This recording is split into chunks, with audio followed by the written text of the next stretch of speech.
Welcome to the YouTube channel Bookworm. Today we will listen to a brief retelling of the following book, The Catcher in the Rye by Jerome Salinger.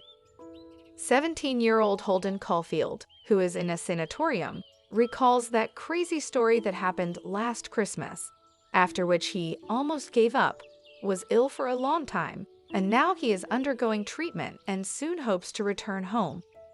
His memories begin from the day he left Pansy, a boarding school in Hagerstown, Pennsylvania. Actually, he did not leave of his own free will. He was expelled for academic failure. Out of 9 subjects in that quarter, he failed 5. The situation is complicated by the fact that Pansy is not the first school that the young hero leaves. Before that, he had already abandoned Elkton Hill, because, in his opinion, there was one continuous linden.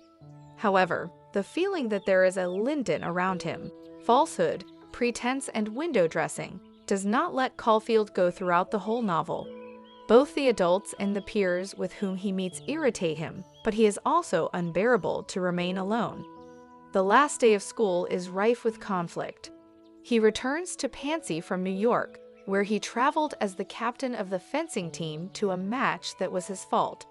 He left his sports equipment in the subway car. Roommate Stradlater asks him to write an essay for him, to describe a house or a room, but Caulfield, who likes to do things his own way, tells of his late brother Ali's baseball glove, who wrote poetry on it and read them during matches. Stradlater, after reading the text, is offended by the author who deviated from the topic, stating that he planted a pig on him, but Caulfield, upset that Stradlater went on a date with a girl who he liked, does not remain in debt. The case ends in a brawl and Caulfield's broken nose.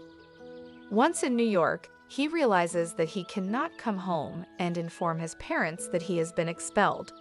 He gets into a taxi and goes to the hotel.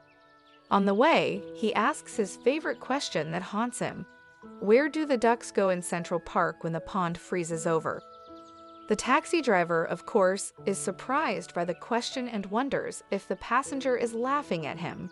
But he does not think to mock. However, the question about ducks is rather a manifestation of Holden Caulfield's confusion in front of the complexity of the world around him, rather than an interest in zoology. This world both oppresses him and attracts him. It is hard for him with people. Without them, it is unbearable.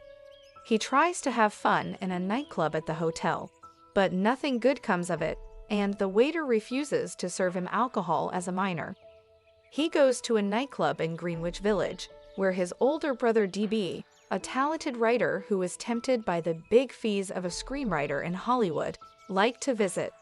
On the way, he asks another taxi driver a question about ducks, again without getting an intelligible answer.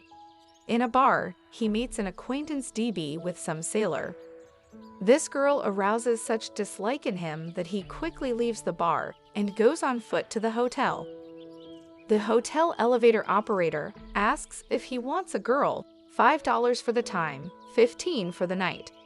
Holden agrees for a while, but when the girl appears in his room, he does not find the strength to part with his innocence. He wants to chat with her, but she came to work, and since the client is not ready to comply, she demands $10 from him. He recalls that the contract was about the 5. She leaves and soon returns with an elevator operator. Another skirmish ends with another defeat of the hero. The next morning, he arranges a meeting with Sally Hayes, leaves the inhospitable hotel, checks his suitcases in a left luggage office, and begins the life of a homeless man. Wearing a red hunting cap back to front, bought in New York on the ill-fated day when he forgot his fencing equipment on the subway, Holden Caulfield loitering through the cold streets of the big city. Going to the theater with Sally does not bring him joy. The play seems stupid. The audience, admiring the famous actor's lant, is a nightmare. The companion also annoys him more and more. Soon, as expected, there is a quarrel. After the performance, Holden and Sally go skating, and then, in a bar, the hero gives vent to the feelings that overwhelmed his tormented soul. Explaining his dislike for everything that surrounds him, "I hate, Lord, how much I hate all this," And not only school, I hate everything. I hate taxis, buses where the conductor yells at you to get out through the back. I hate meeting junkies who call the Lance Angels. I hate riding elevators when you just want to go outside. I hate trying on suits at Brooks. He is rather annoyed that Sally does not share his negative attitude towards what he dislikes so much, and most importantly, towards school.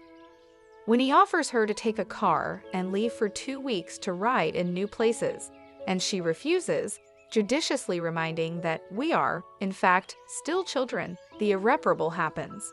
Holden utters insulting words, and Sally leaves in tears. New meeting, new disappointments. Carl Lewis, a student from Princeton, is too focused on his person to show sympathy for Holden, and he, left alone, gets drunk, calls Sally, asks her forgiveness, and then wanders through cold New York and in Central Park, next to the duck pond, drops a record bought as a gift for Phoebe's little sister. When he gets home, and to his relief to find that his parents are visiting, he only hands Phoebe the pieces. But she is not angry. In general, despite her small years, she perfectly understands the condition of her brother and guesses why he returned home ahead of schedule. It is in a conversation with Phoebe that Holden expresses his dream. I imagine how little children play in the evening in a huge field of rye. Thousands of kids, and not a soul around, not a single adult, except for me. And my job is to catch the kids so that they do not fall into the abyss. However, Holden is not ready to meet his parents, and having borrowed money from his sister that she set aside for Christmas gifts, he goes to his former teacher, Mr. Antolini. Despite the late hour, he accepts him, arranges for the night.